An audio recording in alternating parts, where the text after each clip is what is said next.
You've been working with Salmons for nearly a decade, from consulting.com to being the chief financial officer of Skool right now. So you're the perfect person to ask about the fundamental financial concepts someone needs to know to run their Skool community, from pricing to churn to investing. But, but, first of all, I want to know what went into making the $9 a month community option and kind of the behind the scenes behind that entire decision making. Yeah, so basically it was just Sam coming in and saying, "Guys, we need to do this. We need to and have some sort of low ticket plan, just so that we can like grow our communities better." The, it came with this whole concept of the flywheel, and I think Ryan Duncan did a great video on that as well. It's like explaining the flywheel of what Skool is doing, right? Because the more members each community brings to the platform, it just benefits everyone on there. And if you think about it, right, $99 a month, like it might, like on industry benchmarks, it might be considered as low ticket. But if you take into fact that we're not just serving the US, right? It's beyond the US. We have a global market. $99 a month is a lot of money. Like I have a friend of mine, like he found out that I'm partnered with Skool and I'm working with Skool, and he's an old schoolmate from Malta. Now Malta, if you're comparing income, like $99 is a lot of money. That's like almost a week or two of groceries for some people. Like that's a lot of money, and he started this channel on how to build like robots and microcomputers and how to program Raspberry Pis and all this stuff. That's what he's excited about, and he's grown like an Instagram and a TikTok following, and he wants to monetize that, right? And he was thinking of potentially using Skool as a platform, but he messaged me and he's like, "Dude," he's like, "Long time no see." He's like, I was tempted to do it, but it's so much money." And that has always been in the back of my mind. And so when Sam brought this up, I was like, it just makes sense as the next logical step. And I think he said it perfectly, like, in yesterday's Skool news episode. It's like, we need to lower the barrier to entry. We need to make this accessible, like, everywhere basically. And comparing it to the US, again, in the US market, like it's cheaper than a McDonald's meal. But Yeah. then you go like, okay, my friend now at $9 a month, like that's well affordable for someone who wants to take that leap into turning a hobby into a potential business, right? And again, it goes well with like he said this is our motto, like trying to capture everything at the end of the call. He said we want to be the best for the most for the least, right? The best product for the most amount of people at the lowest price possible. And I think the new hobby plan makes that like possible for everyone. It's exactly what we needed. Yeah, I mean, I can speak to that from like a personal experience because I ran a gaming community like 9 months ago, I would say, and I was a uni student, so those $99 a month were very expensive for me, and I went into debt just to kind of keep the Skool community going, and monetizing everything like that was hard because I didn't have the skills for it back then. So if I had those $9 a month option, it would make it just so much easier, you know? Yeah. And one of the things that we're already seeing is like a lot of people from even Sam himself posted one. It's like people who have archive groups, right? Because it's just, hey, it's a free group. This is something more for fun, and are bringing those groups back to life with the hobby plan. And I think that's again, it goes towards our BHAG, which is helping connecting 1 billion people, helping them find community. So helping 1 billion people find community, like there's I don't think we would have been able to achieve that with just the pro plan, with just the $99 a month. I think it would have been a very, very like hard thing to do. But with the $9 plan, it's definitely like I can be like, hey, I'm confident now that we can hit that. Because it's not a Yeah. small number. 1 billion people, that's a lot. So it's truly a BHAG, but yeah, now I'm more confident in being able to do it. Yeah, for sure. And then why $9? Why not 19? Why not 20? Why not 29? Like what is so special about $9? I think the whole the concept behind it again, like it's the whole thing that you can compare it to something so trivial like a McDonald's meal. Like some fancy coffees at Starbucks cost more than $9. You know, it's like Mhm. if you can spend money on a coffee, if you can spend money on a Happy Meal, like why not spend it on something that, could change your life, right? It's such a small amount. And this is something that he asked me at dinner. He's like, oh, have you asked your friend, like, would he be willing to pay like $19 or $20 or whatever other amounts? And we've had conversations, but yeah, that price point, it just seemed like, hey, this is a no-brainer. At $9 a month is just such a no-brainer. Like, who wouldn't do it? Yeah, exactly. With 14-day free trial as well. It's just Yes, so easy yeah. to kind of get into.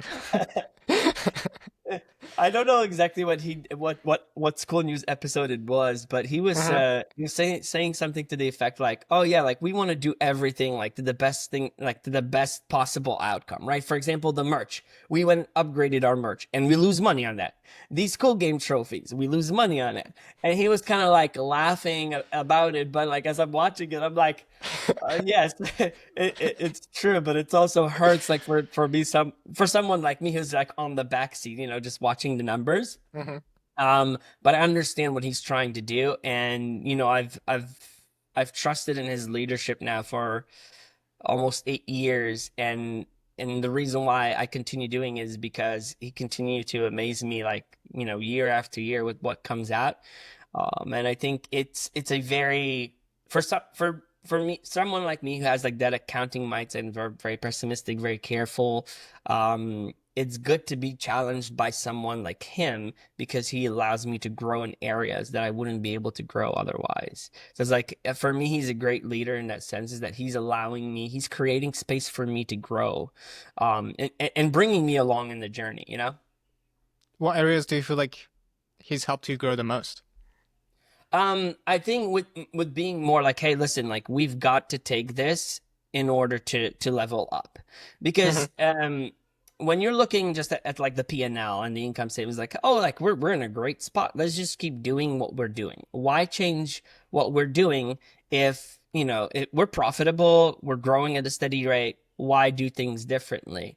Um, and that kind of like detaches away from sometimes the mission of a company if you get too focused on the numbers. But again, what's our goal? What's our mission? He's like, well, we want to connect all these people through community. And he's like, if we keep doing it the way we're doing it, yes, we're profitable, yes, we're growing, but we're not gonna get there. So what do we need to do? We need to get out of our comfort zone and go and do, and that is the whole thing about entrepreneurship, right? It's leaving that security blanket behind and jumping into the unknown. Like we could have not imagined what the $9 plane is going to do to, at every, like we did as much data, analysis as possible. We've built the models and everything, but you can never be 100% accurate. There's always unknowns and variables that just pop out of nowhere. And you're like, oh, that happened. Right. And so he teaches me to be like, hey, it's okay to do that. Like, it's okay to take that risk. And that's honestly the reason why, like, so between consulting.com and Skool, like, I started my own consulting business from all that I learned from him and consulting.com, and ran that, side by side with a W-2 employment. So I was employed full time, and I only did it 1 year. And I wish I had done it earlier because I always, was like, hey, I need that secure. There's a security in a paycheck, right? Being an employee. Um, and so I was always hesitant to be like, you know what? I can do this. I can go on and be full on this business, a business owner full time. And when I did that, I realized I was like, oh my gosh, like this is much easier than I realized. Not easy, like it's not easy. It's definitely a challenge, but it wasn't as bad as I made it seem as I thought it would be. And I was able to grow like my business like closer to like $500,000 in like annual, recurring income. So I was basically doing like fractional CFO, FP&A services, like coming in auditing financials and stuff like that. And most of my clients were on retainer basis. And that's like Skool. Like I've been always working with Skool, but it was through a contractual basis. So I was the guy behind the scenes still, but it was through my company. Only it was starting this year that Sam was like, hey, why don't you come on full time, basically. But like I wouldn't have taken that step if I believe if I hadn't met Sam and had him grow me in that aspect. It's like, hey, it's okay to take, that risk. Which is funny because like Hmm. he is very risk averse when it comes to investment stuff. He's very careful with and that's I think what's special about it is like that's why I know like stuff like this, like the $9 plan, like is so important, and he's put in a lot of thought into it because he's risk averse. Like he's not someone that's just gonna like go out and be like, oh yeah, I tried this, I lost money here, I made some money here. No, he's very, very protective of it. So when he comes up with something like this, I'm like, oh my gosh, like this is something truly important. And then I'm like, I'm all ears. Okay, what are your thoughts behind this? Tell me what you're thinking. Yeah, I think that makes perfect sense. And then to hit on those models, just like as the last question on this, Yep. what makes you go all in? It's like at what point do you take that leap and you feel comfortable enough to take that leap? Does that kind of make sense? Like, how Yeah, yeah. much data do you need before you do that? I believe that the answer to that is that there's never enough data, and that you Hmm. just have to get to a certain place where, hey, like you've made a list of all the variables, everything that can affect the outcome, right? All of the little inputs that have to be entered, and you try to factor everything you can to the best of your ability, to a point where you're like, hey, listen, this is the best thing that we can come up with right now. Like there's no matter how much more time or data we spend on it, this is the best like thing we could get to. But even with that, like Sam had already made his mind up. The model was just simply like, hey, listen, okay, like if we're gonna do this, what are we going to expect? Because one of the important things, like even if it's like something you made up your mind up and you're gonna do it, you always should have benchmarks on how to compare your result. Like, let's say we launched the plan and it was a complete, I mean, it's only been like less than 24 hours. So we can't tell. So far, it's been a great success. But like, how do you know if you've succeeded or not with an attempt? If you just go out and do something in business without having a benchmark, then you're not going to know if that was successful or not. And this can apply to anything, testing out ads. If you're testing out ads, but you don't set like, a CAC for it, or like the LTV you're trying to get from those customers, then what are you going to compare it to?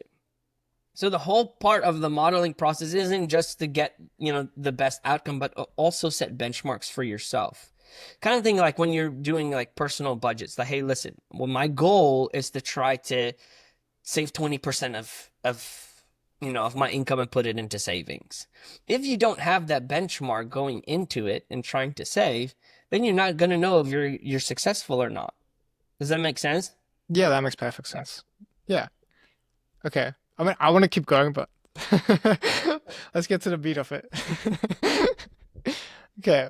I'm sure, like, you've seen so many beginners, right? From Skool to consulting.com, start to make from literally nothing to five figures, six figures, seven, or even eight and above. What beliefs about money do those people generally have to break to become those great entrepreneurs? Yeah, I think one of the biggest ones, which there might be a lot of debate around, but that it's the belief that time equals money, and Hmm. and I have to be careful here because we hear it all the time. It's like, oh, your time is your money, and time is valuable. I'm not saying that time isn't valuable. Time is super valuable because it's a finite resource, but I want to go it from the perspective that as an entrepreneur, income is tied to value, right? Systems and leverage, not hours worked. And that is the most important thing because like as we grow, like we're put into the system where, most probably your first job was an hourly wage job. You put in hours, you get money in return. As a business owner, you have to get away from that. You have to start thinking is like, what are the systems that I'm going to use to help me leverage to get out of that? Like what I'm building something that will allow me to make money while I sleep. So you got to get away from thinking like, oh, like how much money I make from my business is going to be tied to how much time I put into it. Like that is one of the things that I think will always hold you back. And that also ties to the second one, which is a scarcity mindset. One of the biggest things that I still like, I'm challenged with this every day because, my core memories from when I was younger with money, some stuff happened there that, put my family in a very bad financial situation. And then put me in the scarcity mindset. It's like, oh, you have to be so careful with how you spend your money. But you have to understand that if you start thinking of money uh, as not being the final thing and it being a tool and it being technically infinite, like there's no limit to how much you can go on and earn. And like if you think about that, it's like, oh wow, that's kind of crazy. It's like with time, you only have a set amount of time. There's only 24 hours a day. No matter what you do, you can't be like, oh my gosh, I have 26 hours a day now. Like I can go in and hack life because I have 2 more hours. It's impossible. We all live the same amount of time and it's finite for all of us. But money is not. Like if you decide today, like I want to go start a new business and make more money. I want to start a side hit, like it's infinite technically, right? In that concept. And so I think that's like super important to get out of it is that scarcity mindset, is that like you want to hoard the little that you have, be careful how you spend it because that'll put you in a space where you can't go out and grow a business.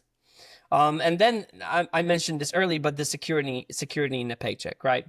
If you're so connected to that, like and not ready to take that step, like I didn't take that step for like 3 years. It took me 3 years to take that step, and then the 1 year that I did that, I did it only for 1 year and then came to join Skool. But it was such a valuable lesson, and I was like, I was so stuck on that mindset. It's like, oh no, like I have a paycheck, that's security, and that is even harder as you have these major events in life. You get married, you have kids.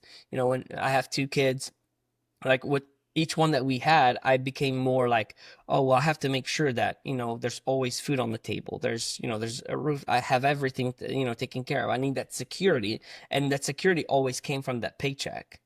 And so I was like, I was so connected to that. It's like, if I remove that paycheck, am I going to be like a horrible father? Like, what happens if I lose all my clients or my business fails? But I don't think you can take that step into full entrepreneurship without like letting go of that because it'll always hold you back. And then I think the last one would be that all debt is bad. And I know this is like a hot take Hmm. with people in America. I'm sure a lot of people know about Dave Ramsey, where he's like super anti-debt. And then on the other side of the spectrum, you have Robert Kiyosaki, which is like, he's all that he has is debt. But I'm to the belief that like debt is just another tool. Same thing as, all the other tools that we have. Like you can use a knife for cooking, cutting stuff up, or you can use it to, cause harm to someone else. Like it's just a tool and how to use it. Now I understand where Dave Ramsey comes, in and be like, hey, listen, like you need accountability. You can't be trusted with money. So let's take baby steps. Let's build this kind of like system within you where you're against that. If you never use that, you'll never be in trouble. And that's true. Like if you never use that, then you're never going to be in debt, right? But also that's going to put a limit on what you can do. Because like if you're especially in real estate and stuff, like if you're not using debt to leverage your positions, like you're missing out. You're not going to be able to grow your wealth, uh, you know, as quickly as it could grow. And it's all about leverage. I think that's like one important term that every business person should know is leverage. Like how do you leverage what you currently have? How do you leverage systems? How do you leverage controls? How do you leverage even people, right? One of Sam's big things, like from the beginning for Skool, he's like, I want the best of the best on the engineering team. And now we can see the fruit of that today, where people are like, oh my gosh, these guys are dropping like freaking gold every week. And it's because, like, from the beginning, he's like, I want the best of the best. So he was leveraging the people that we have. We might not have the biggest engineering team compared to other, SaaS companies, but I believe that we have one of the best teams currently out there. And that's why we're able to do, to do what we do. And I think that's like, oh, those four things together, like, are things that you have to get away from as a business owner in order to be able to be successful. Yeah, I think leverage is a just to touch on that point more. I think one of the biggest learnings I've just ever had in my life is I watched the Alex Hormozy video and it was like entrepreneur multiplied by leverage. And it was like leverage is just capital and then people. He goes through like the four C's, which are like capital, people, code, and then oh, something else that I've completely forgot. But that's all good. In terms of savings and not being in that kind of paycheck, I heard Sam talk about Sam and Alex talk about on the day ones, like the amount of savings you have is how big your balls are. So is that kind of how you get away from that paycheck mindset, or how does one kind of break out of that?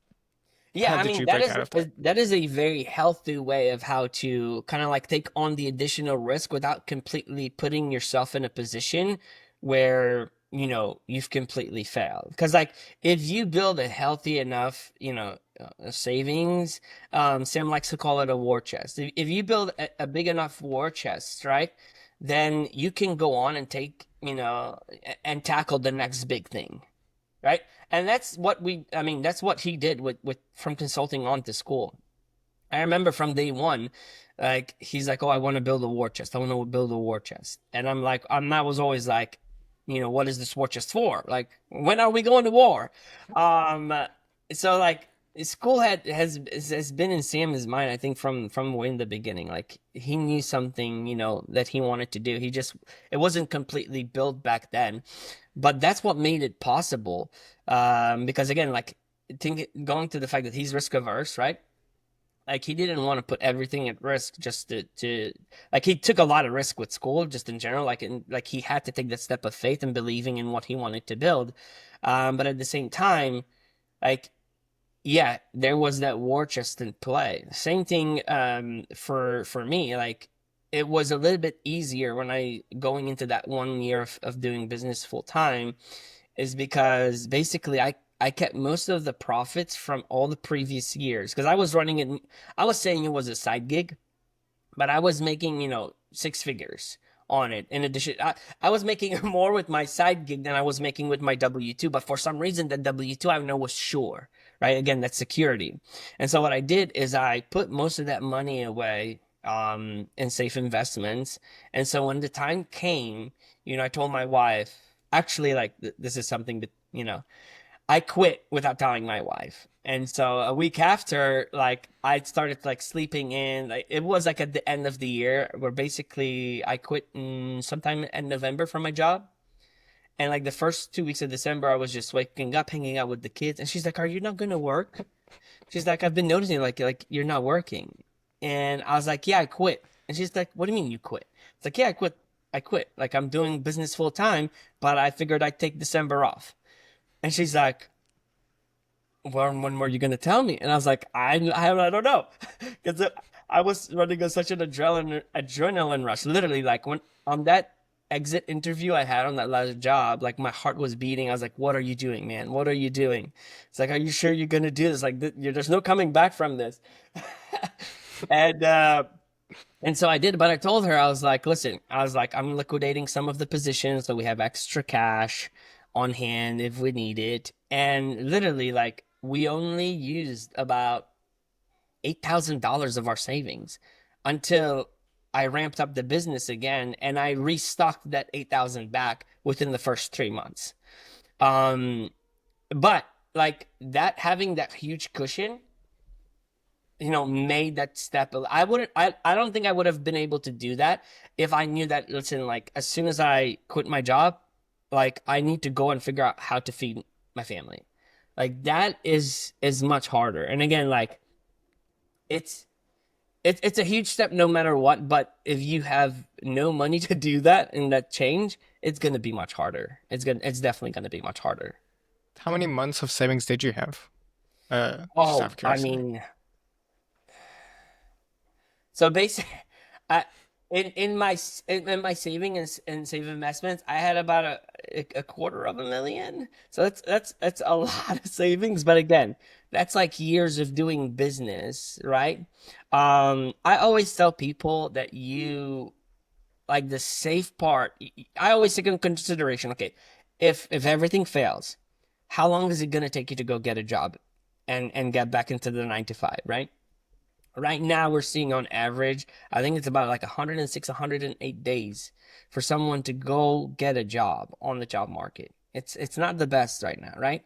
So you have to factor in that. It's like, okay, well, worst case scenario, let's give some more ample room, maybe 120, 150 days. So make sure that you have that much to go on, right? And something that, Dave Ramsey likes to say is like go on rice and beans. Like make sure that you're operating at the lowest spend possible for you and your family. Like, there are times where we need to really hunker down and be like, hey, listen, I gotta give up, all the little things. Like maybe I need to give up my Netflix subscription. Maybe, all these little things so that you can cruise. Especially if you don't have much savings and you're going into, doing this and going into business, like try to cruise with the lowest spend possible for your needs.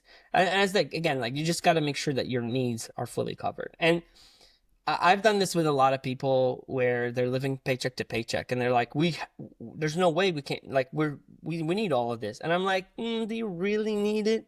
And once you start going and building a list of actual needs that you have, you realize that, okay, you can do with a lot less. It's just you get used to spending more. And that's the problem. That's something that I agree wholeheartedly with Dave Ramsey is that, like, as your income grows, you get comfortable spending more. And that's why you have people that are making like good six figures, like families making 260, 280, living paycheck to paycheck. It's because they have two $900 a month car payments. It's because they're in a huge house that's like a $4,200 more a month mortgage. It's like this is not it's not a need, it's a want that you're filling, but it's causing you problems. Does that make sense? Yeah, 100%. It seems like there's kind of three variables before someone does start that leap, which is like savings and then the current monthly budget or the cost, and then also how long it takes to get back to making money. Yeah. Is that kind of accurate? Yeah. Okay, cool. Okay, so they've got the beliefs, they got the savings, and they want to start getting paid. So how does someone price their Skool community? How do you even think about all of that? It's there's been so many conversations around pricing, right? And it's one of those things where, especially with communities, it's a little bit harder. Because, for example, like if I wanted to make batteries, AA batteries, what I'm gonna go do is I'm gonna go study the market. Who's currently on the AA batteries market? What are there any features missing? Can I do something differently to beat the competition? But then I can also clearly see their pricing. So I'm gonna price myself in the market, based on the competition. Now with Skool communities, that's a little bit harder. Like there is technically you could use the discovery feature, and as Skool continues to grow, that's going to be even more valuable. But for example, I can go into discovery right now and type finance. And let's say I wanted to put a price on SOF. Then I'll be like, okay, what are other communities that are offering like this kind of like finance, education, and see where they're priced at, and I'll try to price mine. But that's still like it is such a small part of how you actually can price your community, because I think the first most important thing is understanding who your ideal member is, like who they are, what's their problem, and how much they're willing to pay to solve it. I think that's the most important thing, because like that's again, like if I'm let's say with SOF, like it's financial education, and let's say I want to put a price on it, like how much are people willing to pay for that? And that's the true thing. A great example. There are two great examples that I wanted to bring. On the low ticket side that we have on Skool. Um, uh, But before I jump into that, so I think that's the key part, is like understanding how much people are willing to pay for it. But now going into, I know, what's high ticket versus low ticket, basically. And there's really no universal fixed amount to what is what, but I like to use basically the three levels. So I like to also add mid ticket. So you have low ticket, which is, anywhere from, the zero range up to about $100 a month. Basically, technically anything under $500 is considered low ticket. Then you have mid ticket, which is about 500 to about 2 grand, and then you have the high ticket, which is 2 grand plus. But if we're looking at low ticket, right, the characteristics of a low ticket community would be that it's scalable, especially being content heavy, like typically self-serve and content heavy. So someone can come to the community, self-serve themselves to some content, and the content is continuously coming, right? Lower friction to join. So again, that's the pricing, right? This is the low ticket part. And often it is impulse friendly. So someone's like, oh man, I'm super excited. Like I just bought myself a pickleball paddle. I want to learn more. I want to just everything that there's about pickleball, I want to learn. You go to school, there's the pickleball school, boom, low barrier to entry. It's an impulse buy. I'm excited about it. I'm in. That's it. And I think, and this goes down, I wanted to share two examples of low ticket communities that I think are super amazing examples of what's happening here on Skool. But the first is Jordan and Jillian's calligraphy school. It's $9 a month to join that, like very low entry to barrier to entry, sorry. And if you look at their community and what they're providing, right, is they're constantly, so like every month they release this new workbook that has all these like things that you can do on your own time. And so it's very self-serve. And for them, like they know that they can create that content like till the end of the earth, basically. Like, because it's with calligraphy, it's something fun. It's a hobby. But how much are you willing to pay for calligraphy? Well, if you look at their member base, like it's mostly females, and there's a lot of stay at home. People are that kind of like cohort is not going to want to spend a lot of more money. But then if you also look at what is the average, like if I want to learn calligraphy and I want to go out and be like, hey, I want someone to teach me. You look around, you'll be paying from 10 to 30 bucks an hour for private calligraphy lessons. So if I went down and I needed to pay 10 to 30 bucks an hour, or I can go to Jordan and Jillian's community for $9 a month, I'm going to go to Jordan and Jillian's community for $9 a month over me going to find private lessons. Now, maybe at first I want to do the private lessons because there's one-on-one that I'm not going to get from the community because, again, it's low ticket, it's self-serve, heavy on the content, right? But from what I've seen with the videos and stuff, they're really helpful. Like, I don't think you would need anything else. Like, you can go from being a complete beginner to actually like doing some cool stuff just through their community, and it's cheaper than going and getting a private lesson. So I think they're perfectly like they might be actually a little bit too low priced for their for like the market that they're going the market that they're going for. But I mean it's incredible what they're doing. I mean, like they've grown the community, it keeps growing. It's amazing. The other example is Ina's Dance Academy. She is a Latin Pro-Am dancer, right? I mean, her credentials just go on and on forever. Like, she's amazing. She's an amazing dancer. And I was curious because, hers is at the higher end of low ticket, but it's $99 a month. But I was like, okay, so if I am a pro-am dancer, and I want to go and get private lessons to get better, how much will I be paying? And it's about $100 to $250 for 45-minute sessions. So again, compare that to what you're doing with your community. She's priced at $99. Now she's very, and this goes back to leveraging systems. Even in her video on her about page, if you watch that, you'll hear her say, like, I will use my system that I've built to build you a customizable blueprint of training. So she's not going to do one-on-one with you, right? It's not a one-on-one. And again, like you can't expect a one-on-one with a professional like that for $99 a month. Like you'd be out of your mind when you know that to get a pro lesson out there for 45 minutes, you have to pay, 200 bucks. But again, that tells you about how she's pricing her community. And so I wanted to use those examples because it's something that you can easily go out there and be like, okay, like if I look at what I'm trying to teach through my community, if someone goes somewhere else, how much are they going to pay? How much are they willing to pay? Because usually, like if I go again and looking at the pro and dance lessons, like that's kind of like a market that's established itself out there. So if everyone's being priced between 100 and 250, that's about the price range. That's giving me a clear indication of where I should be. So again, going on the example of SOF and me wanting to, let's say I want to put it on subscription. How much are people paying for like, to get financially educated? What are they getting for that price? Right? And then I can start doing this market research to see exactly where I fit into that pocket. Now, so that's low ticket. Again, it's very scalable, content heavy, low barrier to entry. With mid ticket, you now introduce some access or coaching. Again, here with access or coaching, you're giving up some of your time, or people you're hiring, coaches or whatever, to give up some of your time. So that's why you need that higher price point to cover your additional costs, right? And usually it's a hybrid model of content with some accountability. There's some accountability factor included to it.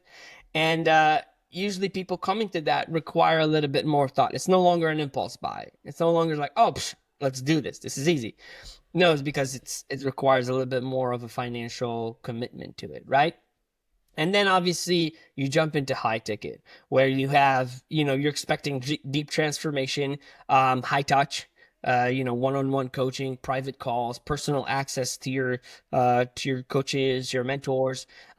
Usually relies heavily on sales calls or applications, and usually comes with strong LTV that justifies aggressive ad spend. So usually there's aggressive ad spend for high ticket, and especially if it's like in the higher range. Like throughout my business, like I consulted a lot with high ticket sales businesses. I had a customer who was doing self-publishing basically, and their higher ticket one where it's like full-on ghostwriting and building of the idea of the book and everything, it's like closer to 45,000, 60,000. Like that's very high ticket. And again, but it justifies that aggressive ad spend, if you're going to do that. Now with them specifically, they don't rely more on organic, which is freaking incredible. They rely on like mouth, what is it? Word of mouth. Yes. That ad spend, which I think is phenomenal because that's like zero cost right there. But yeah, that's kind of like you have to take on these factors. Like again, when you're search planning your community, you're like, okay, well, what's the niche I'm in? What am I going to provide? Is it going to be like content heavy? Am I going to provide coaching? And I'm going to provide access to myself, because you want to protect yourself, right? You want to protect, again, like going to that your time, because you want to use your time to build and leverage systems and build the company. And then you're like, okay, where am I going to position myself? Low ticket, mid ticket, high ticket. Then, okay, the services that I'm going to offer, can people get them somewhere else? And if they are getting them somewhere else, can I go and find out what the price is? What are they paying for?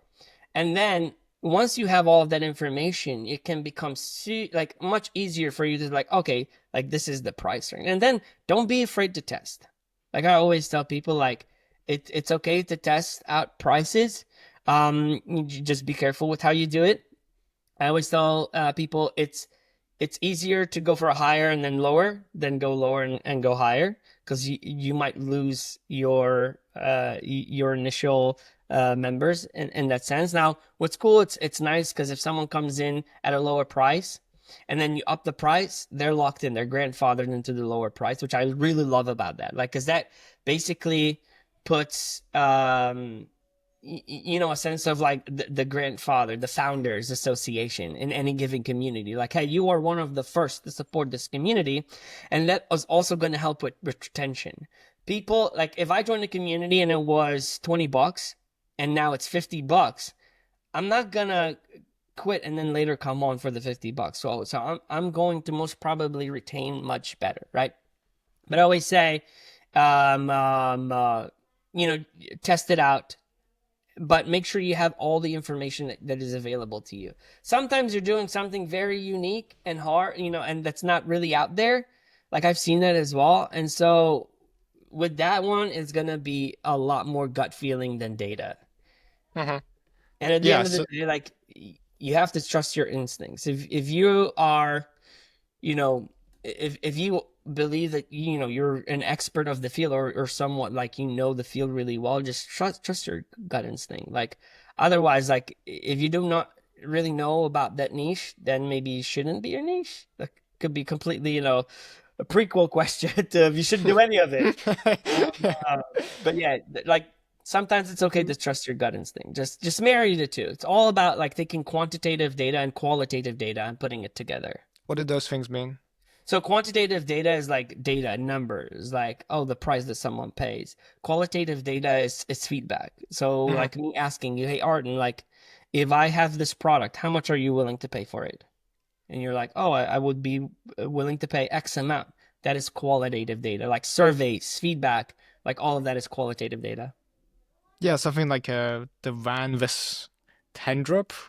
Dorp. I have no idea how to say that, but basically the full questions are like, hey, is this too cheap? What makes this like a great deal? What makes it expensive, but you would consider it was like too expensive? I've seen that work pretty well Yeah. for people. Just kind of throwing those questions out. So it kind of seems like, just to kind of synthesize it, shout out to Andrew Carey, um, see what other people are doing, and then first of all, think about what you're willing to offer. So if you're like more content heavy and your skill isn't necessarily that like valuable to in terms of like money, then probably something low ticket. And then if you're like on the other side of things, which is more like coaching and everything like that, probably something high ticket. And then probably going to see kind of what the market around that is. Yeah. And then maybe doing some sort of survey if you have it, but ultimately following your instinct the entire time. Yeah. Okay. Awesome. That's a perfect way of synthesizing it. Kevin, he would be proud. Yeah, very proud. Okay, so they get members in, like the calligraphy group. What is Chan? What is this big thing that, Sam always talks about? How would that kind Yeah. of look like to them?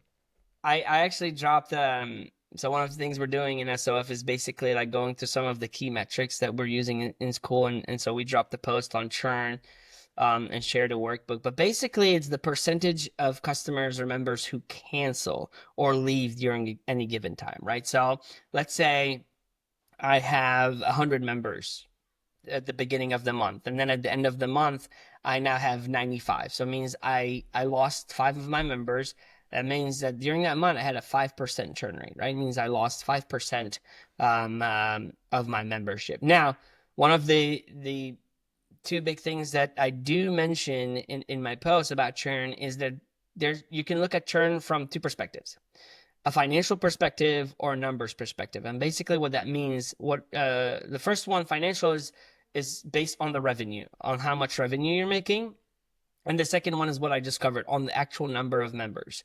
One important thing to know is that the churn that we show in Skool currently is the financial churn. So if you have a free community and people leave, your churn is still going to be 0%, right? But technically your churn is not. Because again, like if you're looking at churn on a membership, which I personally prefer to look at membership churn, um, and financial churn both at the same time, so that you're looking again at churn from the two sides of it. It's like kind of like one coin, but it has two sides. So I always tell people it's like there's two of them, and I think the biggest uh, thing about churn is that it is a symptom, not the problem. So churn itself isn't the problem, like it's a symptom of what's happening. So you have to go and analyze, okay, what am I doing that is causing these people to churn? It's so when you're looking at churn, like it's already happened. It's a post qualifier of what's happening, right? So you always have to monitor it and say, okay, what did I do that caused it? Yeah, 100%. And then when they do the things that cause it because they don't really know, how should someone kind of track it? Because Yeah. especially with the lower numbers, it's kind of hard.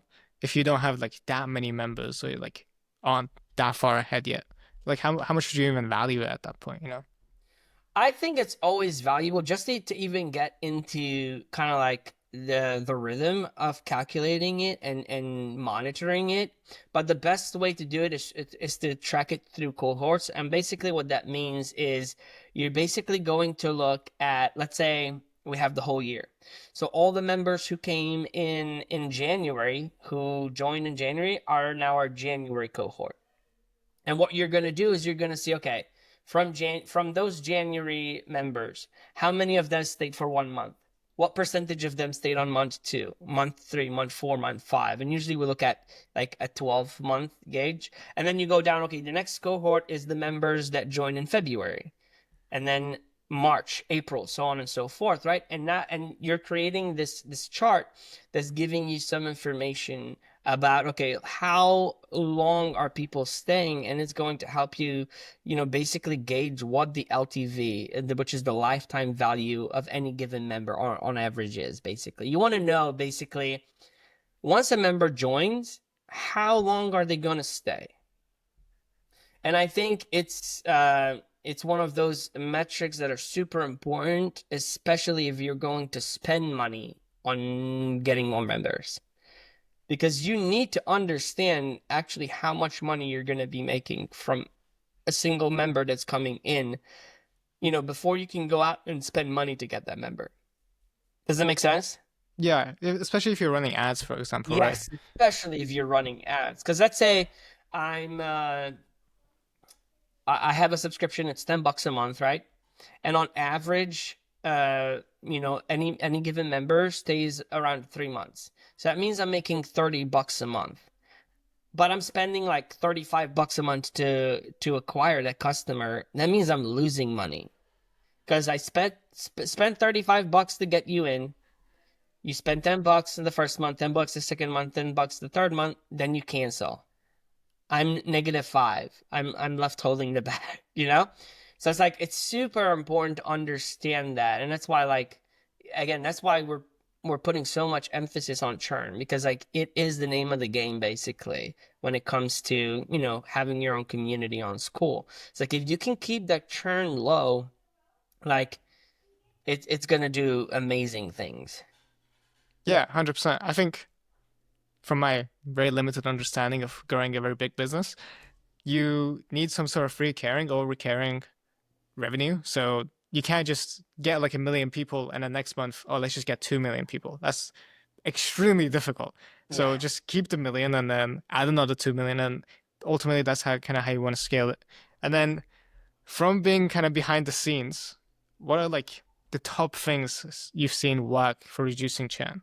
Just like maybe even stat wise.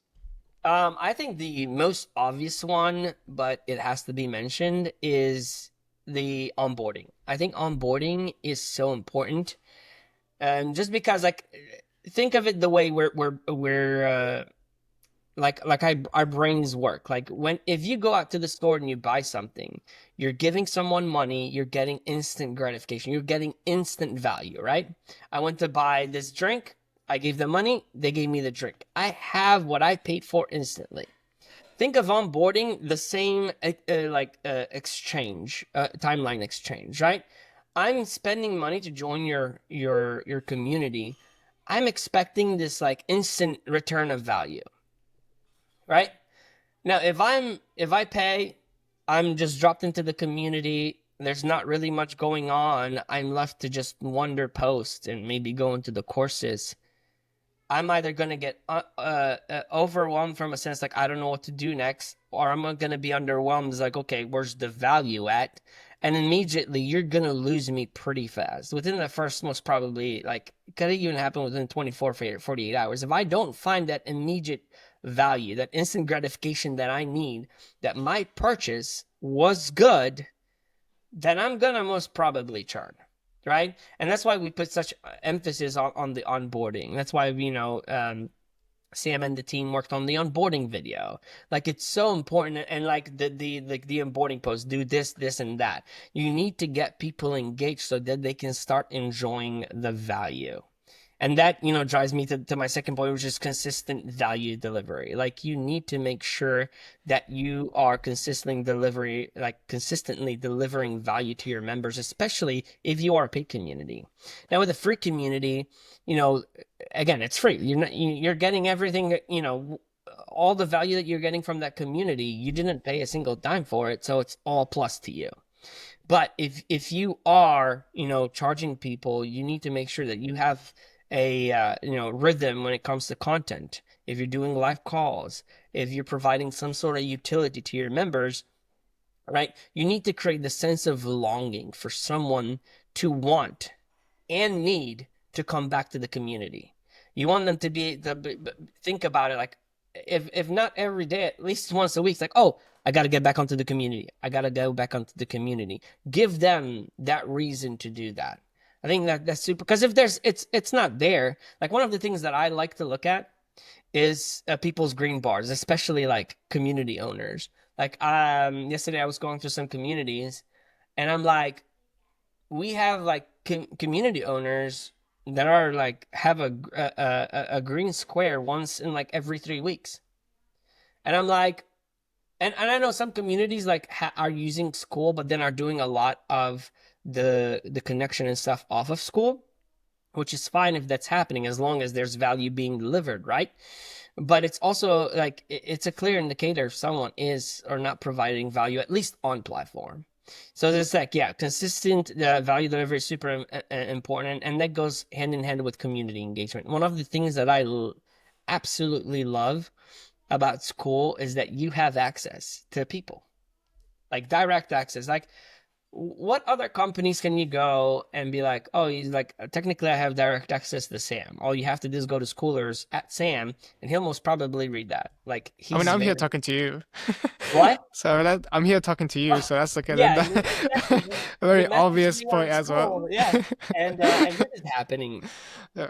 and that like just feeds into so much of the community engagement because like when people see that they want to be a part of it, like some people don't like to accept it, but we all have like a certain level of FOMO in us. It's because humans are created to belong. Like we want to belong somewhere. And so we have that fear of missing out. The more community engagement you have, the more like FOMO people will have. They'll be like, oh man, I wasn't part of that conversation. I wasn't part of that. And some of it's like most of the time it's the fun conversations, right? Like the silly ones that like crying Duncan posts or, Goose posts. It's just like you want to be part. You don't want to miss out. You have FOMO from missing out. Like one for me, like I love seeing the videos that Goose posts about that one in Egypt, like wherever he's going to do these in real life meetups with people with schoolers. I'm like, oh my gosh, like I have that sense of FOMO. I'm like, oh, I want to be part of it, and that's like the community engagement aspect. It's like I think if you do those three things and just like make them a priority, put them on a sticky note, put them in front of you, put them somewhere where you're constantly seeing that. Okay, how am I improving my onboarding? How am I consistently delivering value to my members? And how am I ensuring that there's constant community engagement? If you do those three things, your churn will follow. It will definitely follow. Yeah, 100%. And I think to hop on the second point quite a lot, when I began, I was like courses. That's the thing. I need like 50 courses in there. And the more and more time kind of goes on, I'm like, man, I just want to do consistent stuff. And I think if you get people in on that as well, with kind of the expectation that with the calligraphy, right, it's like monthly you're gonna get this new thing. I think that's a lot more valuable because a lot of people I've also started to realize that so many people just don't go through the courses. Like if you have Oh a yeah. super long course, I don't know if you have any stats to share around that. That would be pretty cool. I But don't, but I know that our team has looked into it. I mean, I would say it definitely depends on the value yeah, that's being delivered on the course.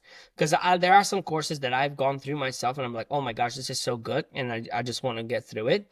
Um, um, but I also know that, like, again, like it goes back to what people want. What people mostly want is belonging. And that's like the whole thing behind Skool. Like it's connecting people. Like I was sharing this, I don't know if it was on our last weekly call or the weekly call before and so, but I was like, one thing that we saw, like as the world, like as humanity over COVID, is that people need to belong. People need community. Like if you look at what happened during COVID, like suicide rates going up, like depression going up, it's like it's because we were confined. People were alone, and this that loneliness epidemic just like hurt us really bad. And so, like, what we can see from that is that, like, what we want most of all out of anything is community. And that's why I think people appreciate the community aspect over like the courses, right? Because they just want to be a part of something and be like, hey, like, no, I'm a part of that group. I have people that I connect with. Like, I feel that sense of belonging. It's so important. It again, it goes to something that is very like, core to who we are as beings. Like we're human beings and we want to belong. Like that is embedded within each and every one of you, one of us. I'm a human too. Um, It's like Mark one Zuckerberg. of and it's like no matter how introverted you are, like I'm an introvert. Like so I'm an I. My wife is an extrovert. Over the years, I've become more extroverted. She's become more introverted. We're balancing each out. But like even someone like me who growing up enjoyed being alone, like that's how I recharge and everything. I still need to belong. If I go through periods of time without belonging or lonely, like it'll really affect me. Like it'll affect my performance, like my mood, my emotions. Like it's so important. And it's just like we can't escape it. We need to belong. And that's one of the things like when I don't know, I was debating on to come full time at school or not, or to keep doing the business. Like I was like, okay, I want to get behind something that I truly believe in, and I was like, I could really get behind what we're trying to do at school. Like to me, like the mission is always so important, and I truly believe. And again, like I truly believe in what Sam's trying to achieve. Like I truly believe, the words he says and with the goal of helping 1 billion people find community, I think is super important. um I mean, if we're able to do that, we're doing humanity such a like we're providing humanity such a great service. It goes beyond finances or whatever. It's just there's a great purpose behind it, and again it goes all the way down to that belonging, the need to belong. Yeah, 100%. And I think it's a really good counterculture to AI Oh, because I found even in my own day-to-day life, like so many people talking to AI and like unironically calling it their best friend, which is like, that's some sort of connection, but it's not real necessarily. not a real connection, yeah. Exactly.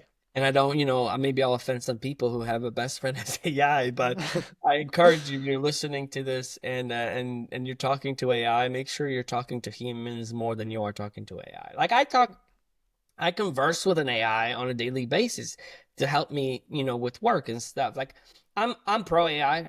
Like I just want to say that. Like I think especially in my field, it's like the reason why I'm able, I'll call myself like a finance Swiss Army knife because usually, like when I come in, I'm a solo person. I don't need a team, and that's because of the tools and now with AI that are available to me. Like before, you would need, a bookkeeper, a junior accountant, and all of this stuff to make sure that everything is being kept. Now I log in every day. I make sure that the rules and everything that I've set, and as things evolve, I keep updating those and monitor it. But I have AI like categorizing transactions and going through stuff and going through statements and going through reports and flagging anything that I said, hey, flag any of this. Goes through my emails, flags invoices, flags important stuff. So it's like I'm reducing the load, right? So I believe that AI can help humanity in helping us, but it helps us to give us time to go back to our root stuff. It's like, okay, communing with each other, belonging with each other. If I don't have to spend, most probably I wouldn't have time to be on this podcast if I didn't have these tools to help me. Because it'd be like, oh my gosh, like I remember the first like job I had, in accounting. It was still like everything pretty much paper. There's literally no time when you're going through everything and all the transactions by hand for big companies. Like that takes a lot of freaking time, and you literally have no time to talk to anyone. I barely had time to like go and have a break with my colleagues. But now it's like it's a completely different world. So now I can actually enjoy communicating with the team. Like one of my favorite things is being part of the school team because they're freaking funny, man. It's one of the most hilarious group of people. Like there's so much fun in this group. Like everyone really enjoys what they're doing, and we all have fun doing it, and it's so nice to be a part of that. But the fact that I know that like, oh, I can look up and on Slack and like something posted on the fun, on the fun channel and have a laugh and joining on that conversation. That wouldn't be able, without all the tools that I've implemented. Yeah. So again, pro AI, I just don't forget that you're human. Nice little reminder. That's the golden nugget of this entire podcast. There you go.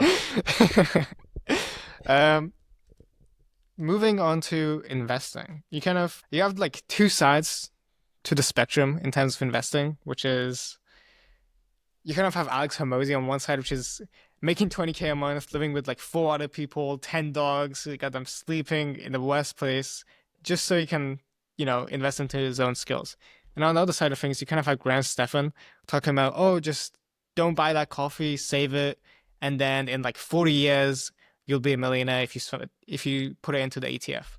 So how Yeah. does someone kind of think about the spectrum and how they should invest their own money? Yeah, so basically it's like should I invest in, the stock market or into some asset or should I invest into myself, into growing my skills? I think the most important thing is always having a kind of like I do this for myself and I do this for everyone that I help through with like with personal finances. Build a list of 1, 3, 5, and 10-year goals, right? And the reason why you need to do that is because it allows you to envision your future self. And why is it important to envision your future self? Because if you're envisioning your future self, and I'm like, oh yeah, in 10 years time, I'm a senior coder at, a fast growing SaaS company. Then, okay, I'm going to go, okay, what am I missing today that that person should have in terms of skills and knowledge? And I can start building this bridge. It's like, okay, well, I need to know this, and that. And then I can go, okay, what courses do I need to go and get to up level myself so that I can be that future person, right? And so my thing is always this is like go for skills that you know you're gonna need to get to where you want to be in the future. Now you obviously can't do that unless you envision yourself into the future, which sadly enough, like not a lot of people do.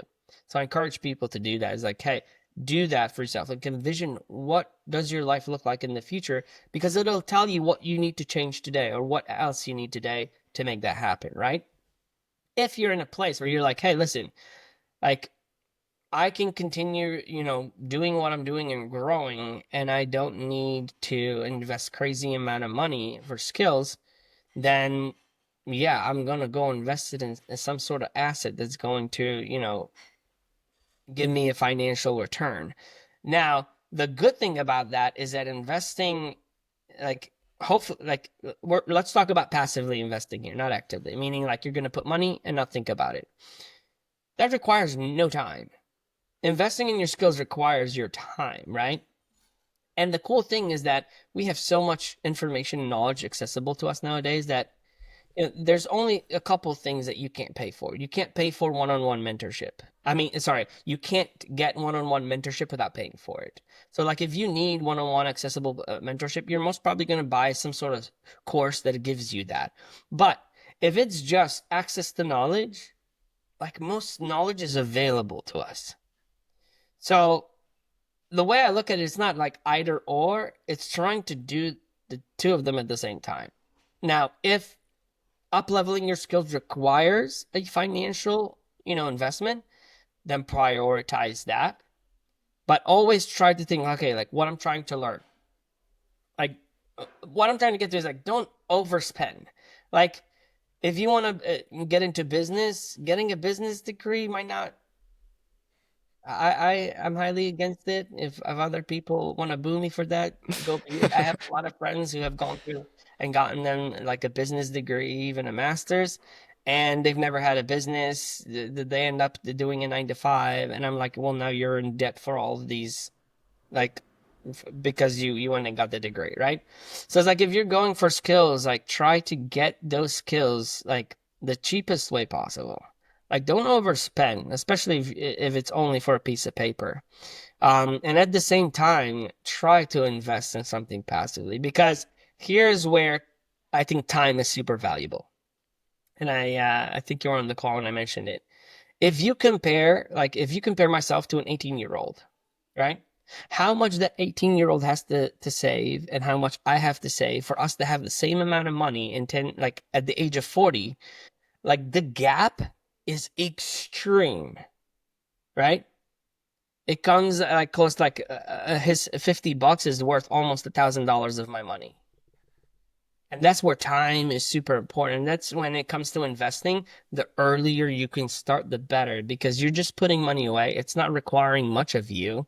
And that's just gonna keep growing with you as you grow in life. So it's like, hey, okay, I'm gonna go get these skills. Don't need much money, so my extra money are gonna go into savings. While you're up leveling yourself, your investments are up leveling themselves. So it's like you're both going towards, the big goal, which is like being financially free. Yeah, 100%. I think first it sounds like it depends on kind of your goal. So if you're gonna be, tripling your income after spending some money on some skills, then I mean, go right ahead. Yeah. But if you're gonna keep the same income after the skill investment, it's like be more careful about it and kind of think things through more. And another point is the time, which is the Einstein thing, which is like cumulative interest is the eighth wonder of the world, I think, Yeah, something like and that. I said, yeah, compounding. Yeah, compounding. Sorry. Um, Nothing beats compounding. literally nothing. I think that makes perfect sense. And then it's kind of having the war chest as well, right? If you have the war chest, then you're so much freer to kind of invest in yourself. Cool. One last question, the biggest question. What's your biggest hear me out in regards to personal or business finance? This one is very personal because over like I went through a long phase telling people, oh, I want to retire at the age of 40, retire early, retire early, retire early. And it sounds great, but then I realized that what my vision of retiring early isn't really retiring early, right? So my hot take would be trying to retire early is a distraction. Learn to build a life you don't want to retire from. I think that's Eh? more important. And that's what, because what I realize is like, because people be like, oh, like, what are you gonna do? And then I go and like list what I want to do, and they're like, well, you're still gonna be working. I was like, yeah, I'm still gonna be working, but it's not work to me because it's fun. And so then I realized, okay, so what I'm trying to do is I'm learning to build a life that I don't ever want to retire from. Instead of thinking, oh yeah, I'm trying to retire early, because that could become such a distraction. And in a sense, it's like, okay, everything I do is like, okay, I need to have this much money at this age as fast as I can. Do, do, do, do, do, do, do. And everything else becomes noise. But what you're actually doing is that's becoming a distraction from everything else around you, right? So again, it goes back to having those goals. I know what I want my life to look like when I'm 40. I'm 2 years into my 10-year plan. I have 8 more to go. But now that I look at it again, it's not me retiring early. It's me achieving a life that I don't ever want to retire from. Then thing that's my biggest takeaway. Where should people check you out? I mean, if you want to join in and get to know me more, get to know the community more, I started School of Finance. It's funny, I started it literally for the purpose of getting to know the product. Like, I think, everyone should go through their own product, like walk themselves through their own product just to understand what the user experience is. And literally, that was the purpose of SOF was that I get to experience Skool from a user standpoint, like from a creator, from an owner. And then it turned into, fun. And I was like, oh, this is actually really cool. And we've got some cool people there. We're almost at 300 members, so it's kind of getting kind of busy. But It's a lot of fun. If you want, direct access, ask questions, whatever it is, you can just come to School of Finance and join us there. Yeah, and you have different spreadsheets for churn, low ticket, and everything you're kind of working on. Oh yeah, ask her whatever you want. Like one of the things, again, I'm a big spreadsheet nerd, a big spreadsheet nerd. So if you need, help building spreadsheet templates, whatever it is, like I enjoy doing that in my free time. So I'll be able to create something, share it with the group, and hopefully more people can benefit from it. But yeah, come and join us there. Awesome.